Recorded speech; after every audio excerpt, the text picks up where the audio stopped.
find this entire video and what it depicts as the consequence of a law and order problem. Can we really look at upon this as a socio-economic problem, as you have been describing in other Maoist ideologues and those that defend their positions and human rights activists sort of seem to suggest? This really is a war against the Indian state. It's a systematic attempt to try and destabilize the country. There might even be a direct foreign hand. Many intelligence reports seem to suggest that some of these groups are patronized, in fact, by India's adversaries. This is far gone beyond just being a socio-economic problem. A military response, perhaps, would be an adequate response in the face of what we are seeing. This is a real watershed moment. This video projects the Maoists as an armed-to-the-teeth guerrilla force. Mr. Bhadro. Now, my point is that they have adopted a revolutionary politics, quote-unquote, upon which I have nothing to say.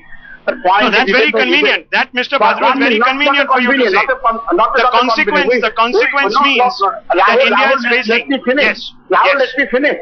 Yes. Otherwise, now let me finish. You have a put forward question. Let me have a patience to hear at least. Yes, they have declared war against the Indian state. There is no doubt about that. There is absolutely no doubt about that.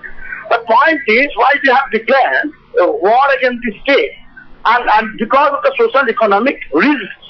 And even not only our report, government reports and many reports have stated that Naxalite problem is different form of Pakistani supported quote-unquote terrorism. No, Mr. Bhadro, many people say a solution should be found within the constitution. No, within the parameters of the constitution. Why don't?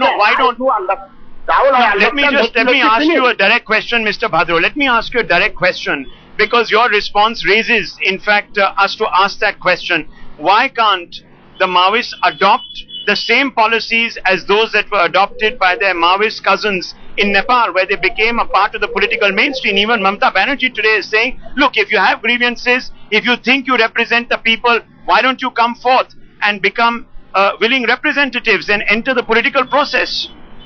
Yeah. In case of Nepal Communist Party, Maoist Communist Party came after many bloodshed, after killing many civilians, after killing many army forces. They were forced. One minute. Under certain historical compulsion, this Maoist of India may come to dialogue under certain historical compulsion. In Philippines, dialogue is continuing between the Philippine government and the Maoists in Norway, far away in Norway. So the situation are different. Where they are going to respond for dialogue, depending on them, I cannot say. But I am always in favor of the peace. I am always in favor of the stopping of conflict.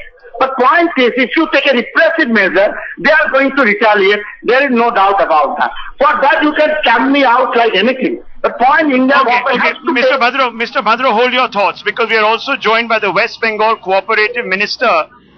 Sir, what is your reaction to this shocking video of Maoist terror unleashed against Indian security forces? What we are seeing is sheer terror. Yeah, as leader Mamata Banerjee, if the Maoists are really interested in improvement of the law, why don't they join the political stream and join any party, or they form their own party, contest election? This is a democratic setup. And moreover, what in the past, what we have seen, that the Maoists are not interested in development of the area, because in certain areas they have demolished the schools so that children can't go. They damage roads, they damage hospitals. What I find that they are interested in their own self. Why don't they join the political party?